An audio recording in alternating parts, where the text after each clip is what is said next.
Assalamualaikum warahmatullahi wabarakatuh. Saya Adita Yesi Amanda dengan NIM 2107170032 semester 7 dari jurusan Ekonomi Syariah, Fakultas Ekonomi dan Bisnis Islam, Institut Agama Islam Negeri Ponorogo. Di sini saya akan menjelaskan terkait analisis kasus perlindungan konsumen tentang penjualan kosmetik ilegal dan berbahaya di situs online.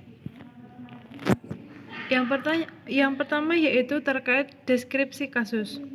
Jakarta, Badan Pengawasan Obat dan Makanan (BPOM) kembali memusnahkan obat dan makanan ilegal dengan nilai keekonomian mencapai lebih dari 26 miliar. Pemusnahan secara simbolis dilakukan di halaman kantor Balai Besar POM Jakarta. Kepala Balai Besar POM Jakarta, Dewi Prawitasari mengatakan, Jakarta merupakan barometer peredaran makanan dan obat di Indonesia.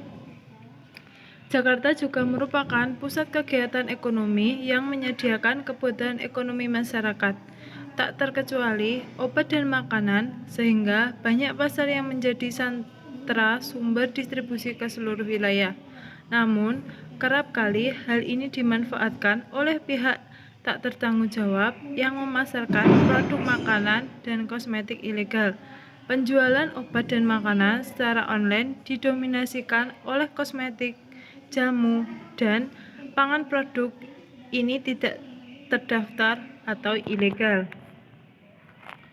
Menurut Dewi, keinginan masyarakat untuk cantik instan dan mendapatkan makanan yang cepat dan murah juga masih menjadi tantangan karena tidak diimbangi dengan informasi produk.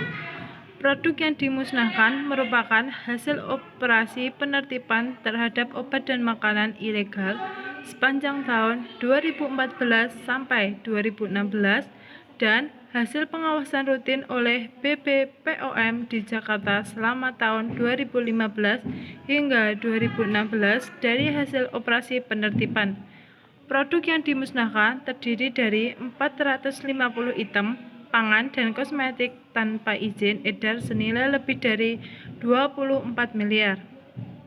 Sementara, temuan dari hasil pengawasan rutin BPPOM di Jakarta berupa obat kuat tanpa izin edar, obat tradisional yang mengandung bahan kimia obat, suplemen kesehatan ilegal, kosmetik ilegal, serta pangan ilegal dengan nilai keekonomian lebih dari 2 miliar rupiah.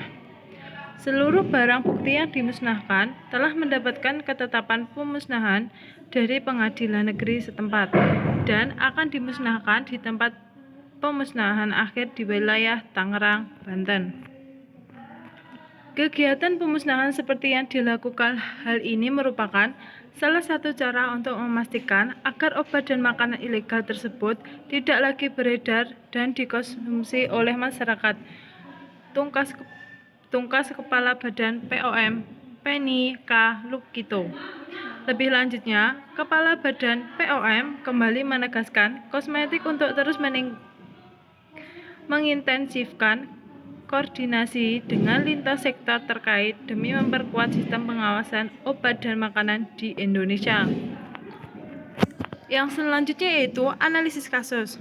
Berdasarkan pasal 1 angka 2 Undang-Undang Nomor 8 Tahun 1999, konsumen adalah setiap orang pemakai barang dan atau jasa yang tersedia dalam masyarakat, baik bagi kepentingan sendiri, keluarga, orang lain maupun makhluk hidup lain dan tidak untuk diperdagangkan.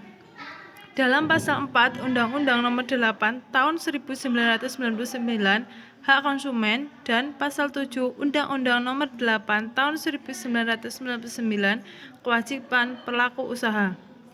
Dan kasus di atas, kurangnya pengawasan dan bebasnya pemasaran atau penjualan melalui situs online saat ini menyulitkan petugas terkait mengontrol barang yang diperjualbelikan apakah sudah lewat syarat izin edar secara aman digunakan oleh masyarakat luas. Bukan menyalahkan pihak terkait, tetapi sifat distributor selalu penjualan yang juga menyepelekan kandungan serta efek barang yang mereka jual kepada calon konsumennya, dan hanya melihat peluang keuntungannya saat tanpa melihat rasio yang akan mereka peroleh dari pembuatan tersebut.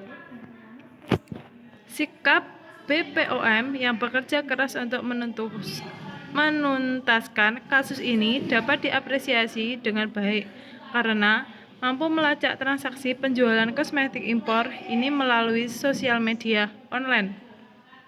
Beberapa kasus seperti ini tidak terulang kembali, walau pada kenyataan sangat sulit sekarang ini. Kesadaran para penjual yang kurang serta gaya hidup para konsumen yang konsumtif sulit untuk memantau perkembangan transaksi tersebut. Solusi terhadap kasus yang pernah sebagai pelaku usaha. Kepada para pelaku usaha untuk mentaati peraturan perundang-undang yang berlaku dalam menjalankan usahanya, agar nantinya tidak dapat merugikan pihak-pihak konsumen yang terkait atas tindakan-tindakan yang dilakukan. Yang kedua yaitu sebagai konsumen.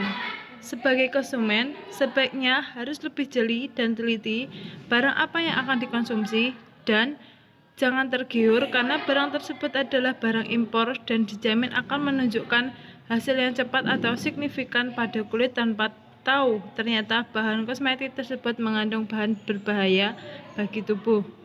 Masyarakat juga diharuskan untuk menjadi konsumen cerdas dan ingat selalu cek kemasan dalam kondisi baik, baca informasi produk pada labelnya, pastikan memiliki izin edar BPOM dan tidak melebihi masa kadaluarsa.